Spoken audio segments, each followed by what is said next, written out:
راشد خان او قیس احمد د اروپا په یو نوي شلوریز لیګ کې اخیستل شوي. سلام امینه خوږو او ناظرینو ملګرو، وخت مو بخیر، راته ستړي مه شئ. د افغان ملي لوبډلې دوه ورو توپ اچوونکي راشد خان او قیس احمد د یورو شلوریزو لیګ کې اخیستل شوي دي.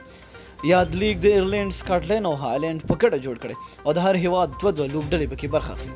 د ایرو T20 اسلام لیګ به د اګست په 10 پیلېږي او د سپټمبر تر 22 به دوام وکړي چې ټولې پکې شپږ لوبډلې دي.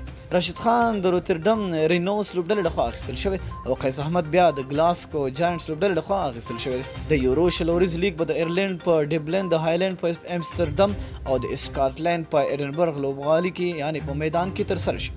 په دې لیګ کې د نړۍ د بیلابیلو لوبډلو نور مشهور لوبغاړي هم اخیستل شوي. مارټن ګوپټیل، برنډن میکالم، کریس لاین، ډیل سټین، عمران طاهر، بابر اعظم، شاهد افریدي، جی پی ډومیني، ایوان مورګن او لوکی رونکي دي.